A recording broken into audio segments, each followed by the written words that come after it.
Welcome to our malicious compliance, where we share stories of people conforming to the letter, but not the spirit of a request. Captain said, "Get all the rust. Now the tank has a hole." A little background first. Before I came to my senses and changed course, I worked as a sailor on a petroleum carrier. One of the many duties a sailor has is keeping the vessel from turning into a large iron ore deposit on the seafloor. To do this, there is a tool called a needle scaler. It's a pneumatic device that consists of a bunch of 7 to 12 inch long 1/16-inch thick round needles and a hammer that impacts the base of the needles, causing them to have a reciprocal action, all housed in a chunk of steel and weighing in at about 5 pounds. It will easily break apart most rust and can punch through thin steel with ease. This will be important later. I worked with a dude, let's call him Joe, that probably ran out of fucks somewhere in the 1970s. He complained constantly and was a real pleasure to work with, pain in the ass. The captain we had at the time was also a pleasure to work with, pain in the ass. We never wanted to catch you slacking off, as the ass chewing he delivered would make a marine blush. So we busted as when he was on board, or he'd make our lives hell. We had hydraulic mooring winches that were welded to the deck plating on top of the cargo tanks. They were poorly designed and would retain a lot of seawater at their base. So there was a ton of rust around the base that Captain Ashut took offense to. The MC. He ordered me and Joe to chip away the rust and then prime and paint at the base of the winches. Joe said the rust is really thick and likely he'd end up breaching the tank. He also pointed out that in 2 months we would be in shipyard for a refit, and it wouldn't matter if we busted through into the tanks there, so the job should probably wait.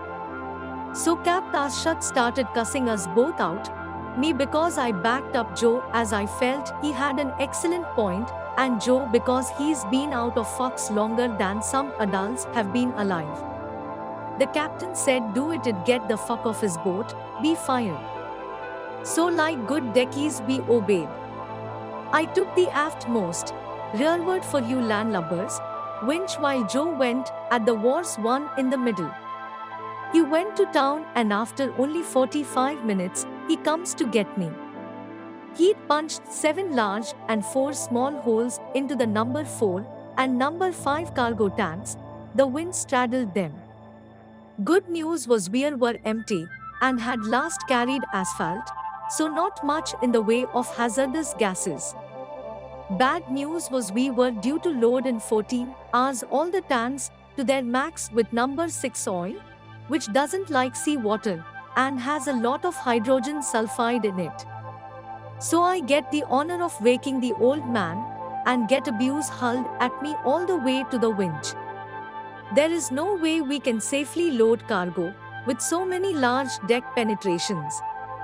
We had to call the company and the customer to inform them we couldn't load.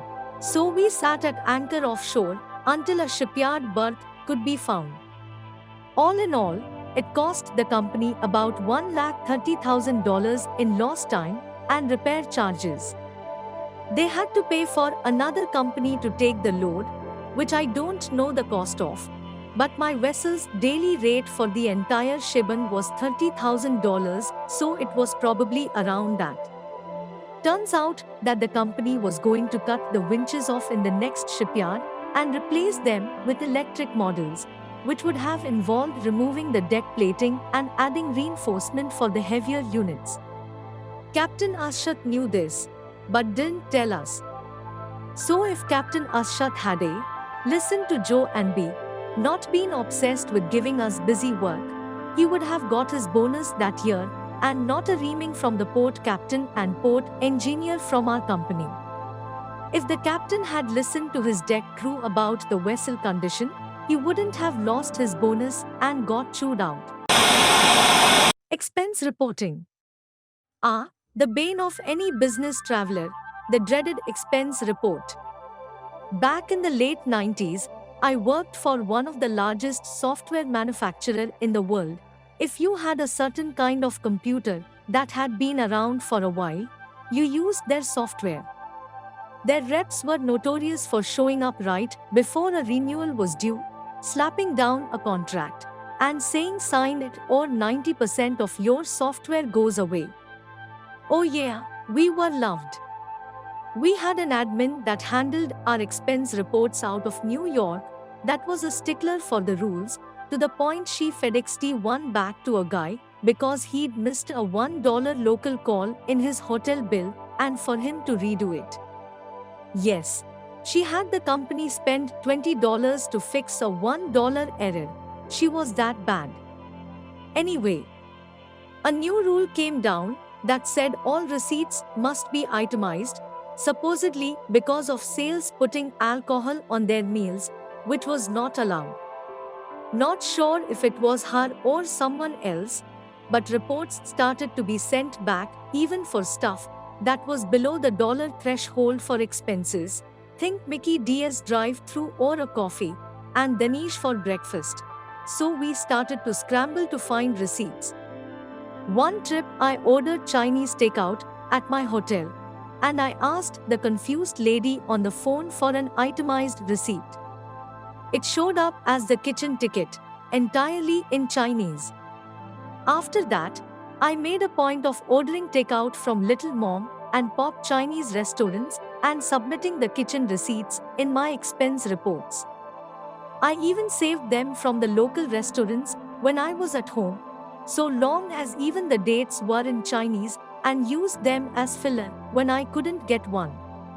All the folks I worked with got a chuckle out of it, but believed that I'd get a nasty email or call from her. I didn't.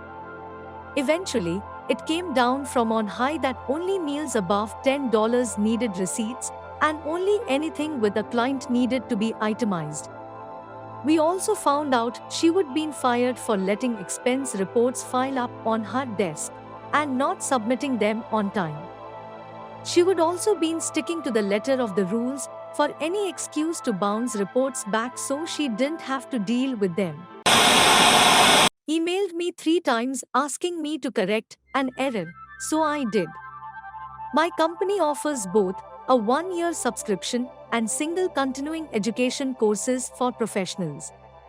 The way it works is that a customer orders a product, subscription, and we have a script that runs to change their shopper group to allow them to purchase courses for free until their subscription expires. I had a customer order 30 hours of PDH today, most states' annual requirements, and then send me 3 emails within 30 minutes demanding I correct errors about dates and how many products were in each order. He accidentally ordered 2 copies of one free course and wanted me to correct the count to 1 for some reason. I was tempted to just send back a boilerplate response basically saying a polite version of, "Dude, they are free courses. It doesn't matter how many were on the invoice," when I realized something else might have happened and he was telling on himself. Our system only disables accounts when the correct script is run. The script runs either when a customer places an order or when we run it manually at the beginning of the month. I checked and sure as heck, dude's subscription ran from DEC 10-2019 through DEC 9-2020.